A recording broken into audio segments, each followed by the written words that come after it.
बोलते जी हम हैं टनाटन सुन्नी। क्या है? टनाटन सुन्नी। मैं हमेशा बड़ी आर्जी से हाथ जोड़कर अर्ज करता हूं, बुरा नहीं मानिएगा, मैं कोई अपनी इल्मियत नहीं झाड़ रहा, खुदा की कसम नहीं, शऊर की बेदारी मकसूद है। आप में जो टनाटन सुन्नी बैठा हुआ है ना कि मैं टनाटन सुन्नी, अवाम की बात कर रहा हूं, उलमा की नहीं। इज्तिमा खत्म हो जाए मेरे पास आइएगा, मैं ज़ुर्रियात अहले सुन्नत में से 3 क्वेश्चन आपसे करूंगा, उसके जवाब देके बताइएगा। आप में से बहुत सौ को तो ये नहीं पता होगा कि ज़ुर्रियात अहले सुन्नत कहते किसको हैं, वो कौन कौन सी चीजें, और ज़ुर्रियात अहले सुन्नत का मतलब क्या है। और बने हुए टनाटन सुन्नी है जी, हम टनाटन सुन्नी। भाई सुन्नी अहले सुन्नत से बना है। अहले सुन्नत उसे कहते हैं जो अहले सुन्नत के अकायद का हामिल हो, इसीलिए मकतब फिक्र बने ना। भाई शिया कौन है? जो अहले तशय्युअ के अकायद रखता है। देवबंदी कौन है? जो अहले देवबंद के अकायद रखता है। वहाबी कौन है? जो वहाबिया के अकायद रखता है। तो सुन्नी कौन है? जो सुन्नियों के अकायद रखता है। अकायद का ताल्लुक कहां से है? यहां से, खारिज से नहीं, वो तो अमल है, वो मामूलात अहले सुन्नत। अकायद का ताल्लुक यहां से। और अब जब हम इम्तिहान लेते हैं अपने सुन्नी का कि जो यहां है उसको बयान करो, तो कहते हैं सब ये तो खाली है। नियाज कर रहे हैं, क्यों करते हैं? थोड़ा सा खाना सामने क्यों रखते हो भाईजान, सारा क्यों नहीं रख लेते?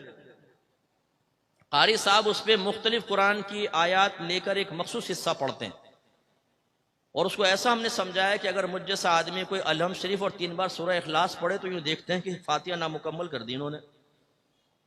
वो पढ़ना चाहिए था जो मुरव्वजा है।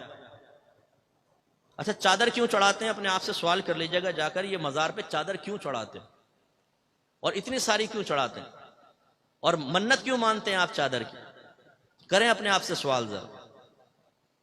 हमसे तो बच्चा पूछ रहे ना, अब्बा जानी थोड़ा सा खाना सामने क्यों रखा है न्याज का? तो हम कहते हैं बेटा बरकत के लिए। अब वो पूछे कि अब्बा जान फिर बाकी सारा क्यों नहीं रखा? हम कहते हैं किसके साथ बैठने लगा जी, एक नाक पे मारा उसको, खामोश। क्योंकि जहां हमारे टनाटन पे से पर्दा हटने लग जाता है वहां पे जलाल आता है, वहां गुस्सा आता है। अपने बच्चों को सेटिस्फाइड नहीं कर सकता एक टनाटन सुन्नी, वो किसी को क्या सुन्नियत सिखाएगा। मैं ये अर्ज करता हूं कि जरा खुदारा होश के नाखुन लें। इसीलिए मैंने कहा ना, मैं करता हूं आपको चैलेंज, आइए इज्तिमा के बाद आप मुझे शर्मिंदा कर दें या मुझे खुश कर दें, मुझे खुशी होगी। ये नहीं कि अगर आप नहीं बयान कर सके फिर मैं खुश होऊंगा।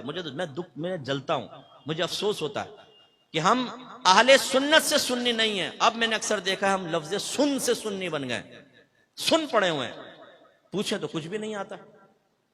अपनी वालदा से जाकर पूछ लीजिएगा, अम्मी हम न्याज क्यों करते हैं, कुंडों के न्याज क्यों करते हैं, मिट्टी के कुंडों में क्यों बनाते हैं, उसके लिए वो टिकियां क्यों बनाई जाती हैं, एक कमरे में क्यों खाते हैं, बीबी फातिमा के न्याज मर्द नहीं खाएगा क्यों? पूछिए जरा अपनी वालदा से, अपने वालिद से। उन बिचा वो कहेंगे बेटा हमारे तो बड़े ऐसे करते हैं, हम वही कर रहे हैं, हमारा ये है हमारी सुन्नियत। हालांकि अकीदे का ताल्लुक यहां से है, आपके जहन में होना चाहिए। आप माशाल्लाह हनफी हैं, मुकल्लिद हैं, लेकिन अगर एक बच्चा हमसे पूछता है कि अब्बा जान ये तकलीद क्या होती है, इसकी मुझे तारीफ तो बताएं, शरई तारीफ, तो अब्बा जान तकलीद की सही शरई तारीफ नहीं बता सकता। अगर बच्चा कहे जी हमने आलिम से सुना है कि चारों इमाम हक हैं, इमाम आजम, इमाम शाफी, इमाम मालिक, इमाम अहमद बिन हम्बल, लेकिन हम सिर्फ इमाम आजम के पीछे क्यों चलते हैं, हम क्यों नहीं इमाम शाफी, इमाम मालिक के पीछे चलते हैं?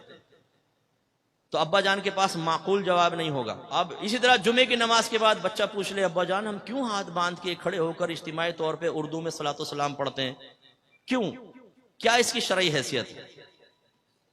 तो अब्बा जान सिर्फ यहां से हाथ निकाल के उस कान पकड़ के यूं झटका देगा जोर से, खामोश। अरे भाई बताओ, जवाब दें उसको। आप नहीं समझाएंगे तो कौन समझाएगा? क्यों करते हैं आप ऐसा? समझाएं आप। जो आप कर रहे हैं, मैं ये नहीं कह रहा हूं कि वो गलत है, मैं ये कह रहा हूं क्यों कर रहे हैं ये आपको मालूम होना चाहिए। जो नजरिया है आपका, अकीदा है, उसके बारे में आपको मालूमात होनी चाहिए।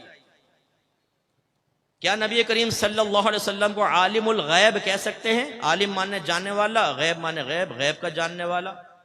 आप कहेंगे, आम आदमी कहेगा कह सकते हैं, लेकिन याद रखें कि मानी समझते हुए नबी करीम को आलिमुल गैब कहा तो दार इस्लाम से खारिज हो जाएंगे। कौन सा माना समझते हुए कि लफ्ज़ आलिमुल गैब एक मखसूस टर्म है, ये उस जात के लिए इस्तेमाल होगी जिसके पास इल्म गैब जाती हो, अताई ना हो। तो आलिमुल गैब हकीकतन अल्लाह अल्लाह तबारक व तआला। नबी करीम सल्लल्लाहु अलैहि वसल्लम को इल्म गैब दिया गया, लेकिन लफ्ज़ आलिमुल गैब उस ज़ात के लिए इस्तेमाल होता है शरई इस्तिलाह में जिसके पास इल्म गैब ज़ाती है। होता है एक PhD साहब आए, भाई नाराज मत होइएगा, हमारे उस्ताद अब्दुल सत्तार सईदी साहब फरमाते हैं PhD का मतलब फिरा हुआ दिमाग। तो ज़्यादातर PhD फिरे हुए दिमाग वाले होते हैं कि PhD करने के बाद शख्सियत PhD की है, मुफ्तियान किराम को चैलेंज कर दें। ऐसे एक PhD मुझे मिल गया, कहने लगा लोग कहते हैं जुमा फर्ज है, मेरी तहकीक यह है कि वो वाजिब है।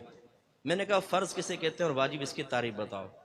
थोड़ा सोचता रहे, बाद में आऊंगा। जा बेटा बाद में आना। अब वो एक लड़का मेरे साथ खड़ा हुआ था, सुन्नी लड़का, उसने ये सुन लिया। कुछ दिन बाद मुझे मिला, कहने लगा अकमल भाई मैंने ना आज एक शख्स को लाजवाब कर दिया। मैंने कहा कैसे? कहने लगा एक ना दूसरे को, हमारे आदमी को समझा रहा था कि नबी करीम को इल्म गैब नहीं, मैं बीच में कूद गया और मैंने कहा तुझे गैब की तारीफ पता है?